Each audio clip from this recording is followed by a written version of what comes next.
ng butter. Butter muna. Walang oil, ah. Wala. Diretso dyan. Paolo, maganda siguro kung tulungan mo siya. Oh, there. Nagluluto ka ba, Paolo? Nagluluto rin. Hindi! Naku! Nagpunta siya dito, gumawa siya ng tuna Waldorf na parang feeling ko, ni-research lang niya sa internet. So, hindi masarap? Hindi, okay. It was good. In fairness. Oh, ano muna? Garlic. Oh, garlic. Tapos, Oh, yan pa, oh, mabango. nabanguhan na siya. Tapos, Ito.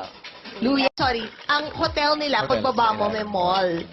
Sa Dubai Mall, malapit. Ano yung hotel nyo? Oh, malapit doon sa The Dubai. address. Ano yun? Bongga yun. Ah, talaga?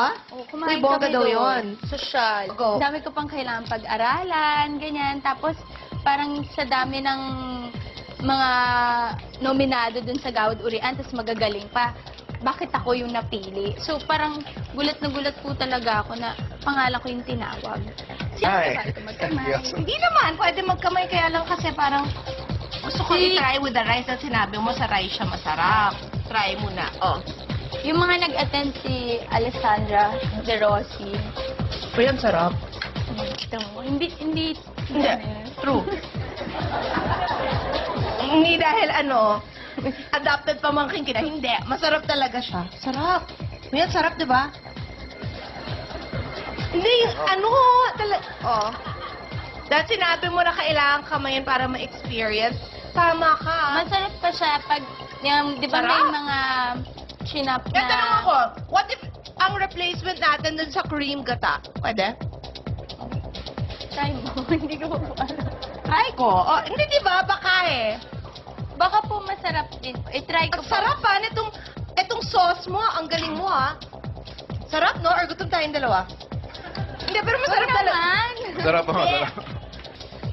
Pero masarap siya. Sarap, no? Sarap, sarap. In fairness. Hindi, kasi talagang tama yung sinabi mo na yung royal ang ginamit na pang boil. Mas malasa. Oo, sinabi ko na yung name, Dad. Pinakuluan mo dun sa soft drinks. Tama nga pala. It's really, really good. Sarap ng sarsa sa rice. Saan yung Oh, sarap, no? Sarap? Oh, in fairness sa'yo, di ba? Sarap. At talagang gutom si Paolo. Sarap.